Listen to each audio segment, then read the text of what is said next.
Encubrimiento.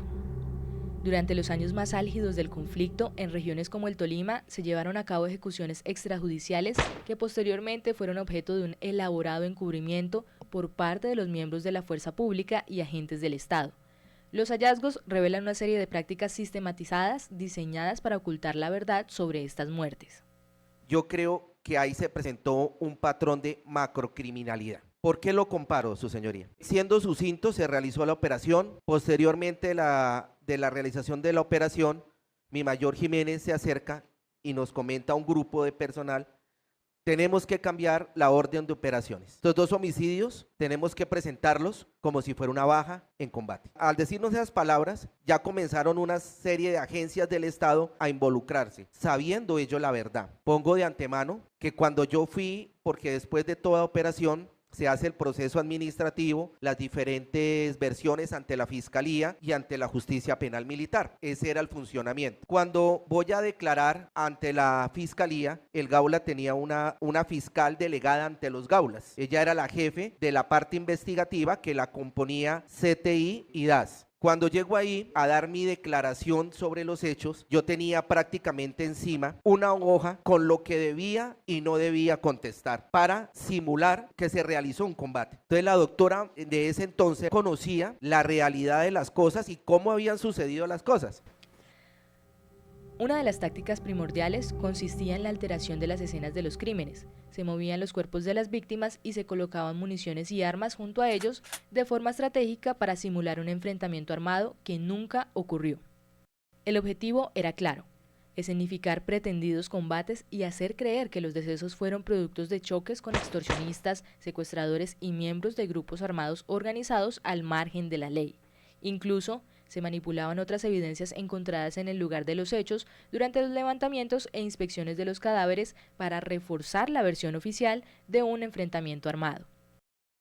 Yo sí me hago responsable porque yo fui, digamos, con mi conocimiento de la preparación que tengo, pero lo que hice estuvo mal porque yo alteré la escena del lugar de los hechos. ¿Qué hice yo? Uno, después de que fallecieron las personas, le dije a los soldados que a cada uno le colocaron un arma. Al momento de colocarle el arma, ya estoy yo alterando la escena. Aparte de eso, hice que la persona ya fallecida le accionaran el arma con su mano para que le quedara huella de como si hubiera un combate, como si hubiera disparado. Eso uno. Dos, le informé a mi mayor Martínez de que tenía una novedad con la escena y que me hacía falta un arma para la quinta persona que no traía, que era el señor conductor. En ese momento él me dijo que ya solucionaba. Eso fue súper rápido, a los 20-30 minutos llegó el teniente Cruz Barrera Germán, que era de la unidad de inteligencia. Llegó con un soldado, no recuerdo quién lo trajo, si fue en carro o en moto, porque pues donde estábamos no llegaban vehículos, pero él llegó allá y me entregó un arma. Esa fue el arma que yo le puse al conductor y yo mismo la accioné. En ese momento no había llegado la fiscalía. Yo le dije al conductor del camión que moviera el camión de ahí para que saliera del lugar de los hechos y lo ubicara más abajo para que no interviniera el conductor o ese vehículo en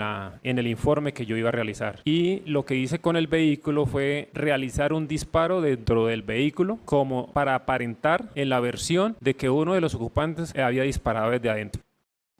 Pues yo ocultaba de lo que ha sucedido, de los hechos, de que pronto hubiera una vid de los fallecidos ahí que no tenían armas. En varias ocasiones pasó. Y se les ponía que los famosos pararrayos que llamaban. Y era un revólver se le ponía a la persona y se le disparaba. Le metía el dedo y le apretaba para que el arma disparara, para que vean que él la ha utilizado. Yo oculté todos esos errores. Otro elemento clave en el encubrimiento fue el señalamiento de las víctimas como miembros de organizaciones criminales. En la mayoría de los casos revisados, esta fue la justificación utilizada para legitimar los homicidios. Después de que se surte esta situación, me dicen a mí que yo haga el informe de inteligencia nuevamente. Y yo, como parte de la inteligencia, entonces redacto nuevamente el informe para maquillarlo de tal manera que quedara como que eran personas de una organización al margen de la ley. Y de hecho, hasta anexar un panfleto para determinar que ellos eran de un grupo emergente y como tratar como de maquillar lo que ya había ocurrido.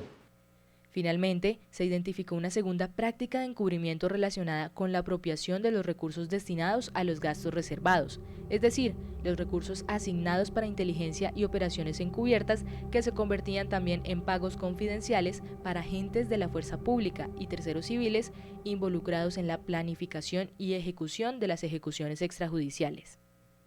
Señor magistrado, lo primero que me ofreció Lugo fue que me iban a pagar un sueldo. Después ya me salió que me iban a pagar 750.000 pesos por cada homicidio que se cometiera. Ya me lo confirmó fue cuando me hicieron firmar unos documentos al pie de un semáforo, en el barrio El Recaute, cerca del batallón Jaime Ross. Ahí firmo yo una cantidad de documentos que yo realmente en ese momento, eso fue ligerito. Firme acá, mano, firme acá. Y ahí voy a ser muy claro. Arrimó el señor sargento disciplinero Luis Miguel Cuesta y Duvernay Lugo. Firmé estos documentos, coloqué número de cédula de mi hermano, el nombre completo de él y la huella mía. Por eso se le dio tan difícil a la fiscalía encontrar la verdadera verdad de ese tema y por eso acudieron mucho a mí en ese tema. En resumen, el encubrimiento de las ejecuciones extrajudiciales en el Tolima se caracterizó por la manipulación de la escena del crimen, la falsificación de identidad y actividades de las víctimas y la malversación de fondos públicos.